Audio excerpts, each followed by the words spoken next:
बिस्मिल्लाहिर्रहमानिर्रहीम, अस्सलाम वालेकुम। पाकिस्तान और दुनिया भर में देखने और सुनने वालों को अब्दुल कादिर का सलाम।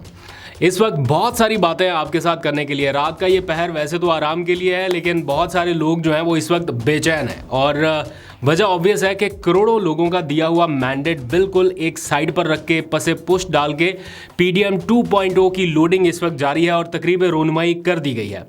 और बिलावल भुट्टो ने, आसिफ जरदारी ने, शहबाज शरीफ ने एक जॉइंट प्रेस कॉन्फ्रेंस करके ऐलान कर दिया और उसके बाद टीवी चैनल्स के ऊपर जो तबसरे तज्जिए चल रहे हैं, थोड़ा सा देखने का इत्तेफाक हुआ तो आप लोगों को ये बताया जा रहा है कि ये बहुत ही ज़रूरी था और ये बहुत खुशाइंद इक़दाम है।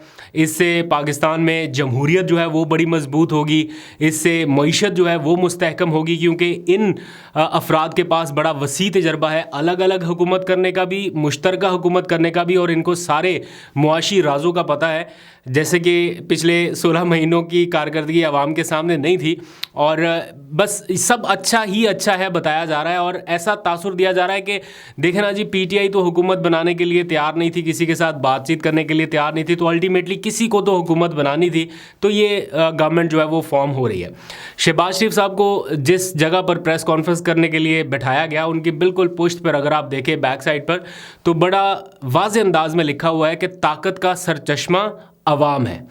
ये गालबन बिलावल के बड़ों की ये राय थी और अभी तक इसको कोट किया जाता है, पता नहीं आगे किया जाएगा या नहीं, बट अवाम की जो ताकत थी वोट के ज़रिए जो उन्होंने दी थी, वो तो उसको तो माना ही नहीं गया, उसको तो बिल्कुल एक साइड पर कर दिया गया। और अब मुझे ये बताएं कि जो करोड़ों लोग थे, करोड़ों वोटर्स जो निकले, चले उनमें से सिर्फ अगर नौजवानों की बात करें तो करोड़ों नौजवान जो निकले, क्या वो ये तस्वीर देखने के लिए निकले या ये इसका आउटकम हासिल करने के लिए निकले कि शहबाज शरीफ साहब जो हैं वो मुल्क के प्राइम मिनिस्टर होंगे और आसिफ जरदारी जो है वो सदर होंगे? मुझे कोई इनकी ज़ात से इख्तलाफ नहीं है, अगर इनको जेन्युइन वोट मिलते बिल्कुल बनाते, गवर्नमेंट इनका राइट था, इनका हक था, लेकिन करोड़ों वोटर्स ने जो बाहर निकले, हम तो एज़ पर फॉर्म 45 बात कर रहे हैं, उन्होंने ये मैंडेट इनको नहीं दिया। सिर्फ नौजवान लोगों की बात ही नहीं कर रहा, वो माएँ बहनें बुज़ुर्ग जो कई कई मील तक चले, दूर दूर तक गए सिर्फ वोट कास्ट करने के लिए। मेरे पास सैकड़ों मैसेजेस पड़े हुए हैं मोबाइल में, जब मैं वो देखता हूँ लोग कंप्लेंट करते हैं कि हमने तो इमरान खान के नाम पर इस बंदे को वोट दिया था और ये बंदा इस साइड पर चला गया। चले, एक बंदा है ना कि उसको वोट दिया, वो जीत गया और वो दूसरी साइड चला गया, एक है कि उसको वोट दिया लेकिन उसको हरा दिया गया। खैर, उसकी भी डिटेल में अभी नहीं जाता। आप इमेजिन करें कि इस इलेक्शन के ऊपर कौम का 50 अरब रुपया लगा, 48 से 50 अरब रुपया लगा और सबको पहले से बता दिया गया था या बताया जाने लगा था कि इसका रिज़ल्ट क्या होगा, और एग्जैक्टली वही हुआ और उसी तरह से ये गवर्नमेंट जो है वो फॉर्म हो रही हैं। तो अब जो है एक जहन साजी की तरफ मामला जा रहा है कि देखें जी, मामला ट्रिब्यूनल में चलेगा, फिर आगे चले जाएगा, वो देर तक चलता रहेगा, PTI के पास एक पूरी रेमेडी है, वो अदालतों में जाए, ये करे वो जाए।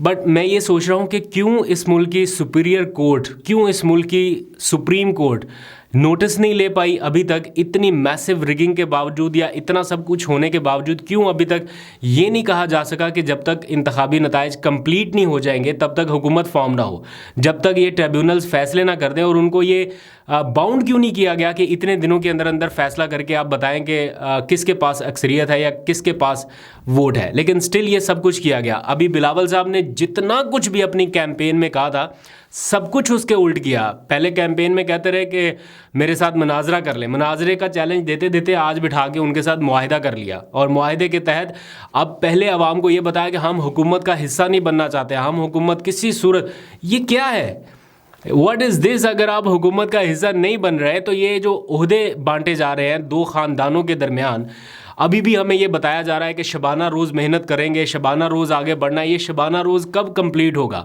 जब आप पहले आए थे तब भी यही बताया था कि शबाना रोज़ मेहनत होगी और उसका नतीजा, उस मेहनत का नतीजा आवाम ने भुगता। अभी तो आप तकारीर में कह रहे थे कि अगर नवाज़ का रास्ता रोकना है, अगर शहबाज का रास्ता रोकना है, नून लीग का रास्ता रोकना है तो मुझे वोट दें। आपने तो अपने भी वोट जो है वो उनको दे दिए, तो अगर बाकी भी PTI वाले आपको देते तो आप क्या करते? आपने ये कहा कि जो बुज़ुर्गों की सियासत है उसकी बजाय नौजवान को मौका मिलना चाहिए या नौजवानों को आगे आना चाहिए। आपने बड़ा मोटिवेट किया और अपने साथ आपने बुज़ुर्गों को बिठा कर कहा कि एक जो है वो सदर होगा और एक जो है वो वज़ीर आज़म होगा। तो कैसे अवाम माने या कैसे अवाम ये यकीन कर ले कि ये जो कुछ इस मुल्क में इस वक्त हो रहा है ये बिल्कुल ठीक हो रहा है? कैसे अवाम का 1% % भी एतमाद इस जमहूरी निज़ाम के ऊपर बरकरार रहे।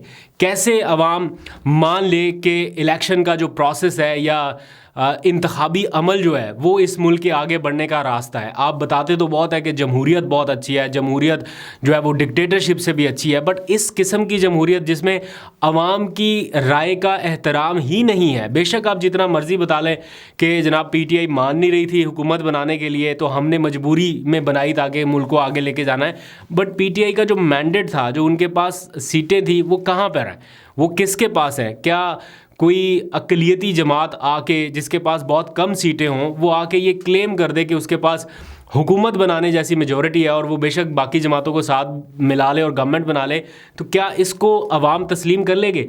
हमें टेलीविज़न के ऊपर तबसरे करके बताया जा रहा है कि ये मुल्की मफाद की खातिर किया गया फ़ैसला है और ये बड़ा बेहतरीन है, मैं मजाक नहीं कर रहा। ख़ुद अपने आँखों से देखा और कानों से सुना जब ये तज्ज़िया निगार आके बता रहे हैं कि ये मुल्की मफाद की खातिर किया गया फ़ैसला। अपने दिल पे हाथ रख के बताएं कि क्या ये फ़ैसला सिर्फ अपने ख़ानदानों को नवाजने के लिए नहीं है? अगर मुल्की मफाद अजीज़ होता तो ये बैठ के ये कहते कि जिसके पास अक्सरियत है उसको हुकूमत बनाने का मौका मिलना चाहिए। PTI ने नहीं भी अप्रोच किया था, आप कहते कि PTI की अक्सरियत है, उनका जो कैंडिडेट है हम उसको बिला मशरूत वोट देंगे। ये होता मुल्की मफाद में किया जाने वाला फ़ैसला कि हमने अपनी अनाओं को और अपने उहदों को एक साइड पर रख के मुल्की मफाद में फ़ैसला किया। अभी भी TV के ऊपर आके बताया जा रहा है कि इससे, इस सारे प्रोसेस से अवाम का एतमाद बहाल होगा और ये दोनों जमातें जो हैं वो मिल के ये सारा कुछ कर लेंगी। मुझे बताएं कि जिसकी बुनियाद ही एक गलत तरीके से रखी गई है, जिस हुकूमत की अवाम का मैंडेट चुरा के रखी गई है, क्या उसके ऊपर अवाम एतमाद कर सकती है? क्या अवाम को नहीं पता कि उनका वोट कहाँ गया? क्या आवाम को नहीं पता कि 45 फॉर्म में किसके पास वोट की अक्सरियत है? वो दौर तो चला गया ना जब किसी को इन चीज़ों का पता नहीं होता था। अब तो बच्चे बच्चे को पता है कि अक्सरियत किस पार्टी के पास थी। आपने एक पार्टी को अक्सरियत से महरूम करके उसको बिल्कुल ऐसे कॉर्नर करने की कोशिश की। ये जितने लोगों ने वोट डाला, क्या आप इनको मुतमिन कर सकते हैं कि ये इक़्तिदार में आने वाली हुकूमत जो है ये मजबूत मैंडेट के ऊपर आई है या इसके पास मॉरल अथॉरिटी है कमांड करने की कि ये हुकूमत चला सके? तो जिस तरह से पहले चली थी हुकूमत, ये लगभग वैसा ही है। अगर आप इसको ये कहें कि ये निज़ाम के लिए बड़ा ज़रूरी था और मुल्क के मुआशी और सियासी इस्तेहकाम के लिए बड़ा ज़रूरी था, और ये भी बता रहे हैं कि इससे आगे का जो मंजरनामा है वो बड़ा वाज़े और बड़ा क्लियर हो गया, तो मुझे तो ये नहीं लग रहा कि कोई मंजरनामा बड़ा क्लियर हो गया या बड़ा वाज़े हो गया। ये तो आपने बिल्कुल आवाम को बिल्कुल एक साइड पर ला के अपने अगेंस्ट खड़ा कर दिया कि अवाम की राय कुछ और थी, हुआ कुछ और अब आप बिल्कुल अवामी राय के जब अगेंस्ट जाएंगे तो कैसे आप कह सकते हैं कि इसमें सियासी इस्तेहकाम का अंसर शामिल रहेगा या अवाम की फुल सपोर्ट आपके साथ रहेगी या बैकिंग रहेगी? ज़ोर ज़बरदस्ती के साथ जैसे पहले चल रहा है सिस्टम, अगर वैसे चलाना है तो अलग बात है, लेकिन अवाम की बैकिंग आपके साथ हो, ये मुझे इस टाइम पे मुस्तकबिल करीब में तो नज़र नहीं आ रहा। और बिलावल के ऊपर तो लोग चलो फिर भी थोड़ा बहुत उसकी बातों को अंडरस्टैंड करने लगे थे, कहीं ना कहीं मेचोरिटी का लेवल नज़र आ रहा था। लेकिन आप तो इमरान खान को यू टर्न कहते हैं कि उसने यू टर्न ले लिया, उसने ये कर लिया। ये तो मदर ऑफ़ यू टर्न्स तो ये है कि इलेक्शन में आप एक दूसरे के बिल्कुल अगेंस्ट थे। आपने जो बातें की हैं वो ऑन रिकॉर्ड हैं। आपने नहीं कहा कि इनका रास्ता रोकना है तो मुझे वोट दे दें। आपने नहीं कहा कि अब तो हम इनके साथ नहीं चल सकते। आपने ख़ुद TV पर आकर कहा कि हम इनके साथ अब नहीं चल सकते, इनको तो अब हम नहीं आने देंगे। तो क्या ही अच्छा होता कि अगर आप अपने वक्ती ओहदों की बजाय आवाम के मैंडेट का एहतराम कर लेते या ये कह देते कि हम आवाम की राय के साथ जाना चाहते हैं, तो शायद अगले पिछले गुनाह आवाम आपके माफ़ कर देती या आपके साथ खड़ी हो जाती। लेकिन एक ऐसे मौके पे आके भी आपने कहा, अब सारा कसूर अगर आप ये कहें कि PTI का है कि क्यों PTI ने बातचीत नहीं की या क्यों PTI गवर्नमेंट बनाने के लिए आपके साथ खड़ी नहीं हुई, तो PTI का एक जेन्युइन कंसर्न है। आपने उनको उनके मतलूबा मैंडेट से महरूम कर दिया। अगर इस मौके पर वो गवर्नमेंट बनाते आपके साथ, दैट मीन्स कि वो एक्सेप्ट कर रहे हैं कि उनको आवाम ने इतनी ही अक्सरियत दी थी या इतना ही मैंडेट दिया था। तो अनटिल अनलेस उनके पास वो सारा जो उनके अकॉर्डिंग उनकी सीट्स है, बेशक आप एक लम्हे के लिए ज्यूम कर लें कि वो गलत भी कह रहे हैं, तो उसका कम से कम फ़ैसला तो होने दें। जब तक फ़ैसला नहीं होगा स्टेबिलिटी कैसे आ सकती है? तो मेरा ख्याल है इसमें अदालत को इंटरवीन करना चाहिए था। आला अदलिया को इंटरवीन करना चाहिए था, सो मोटो नोटिस होना चाहिए था। ये डायरेक्ट अवामी जो बुनियादी हुकूक हैं आर्टिकल 184(3) उसके अंडर फॉल करता था, लेकिन अनफॉर्चुनेटली इसके ऊपर कोई नोटिस नहीं हुआ। इतनी मैसिव रिगिंग रिपोर्टिंग के बावजूद, इतने इंकशाफात के बावजूद लोग मारे मारे फिर रहे हैं अपने हाथों में फॉर्म 45 लिए।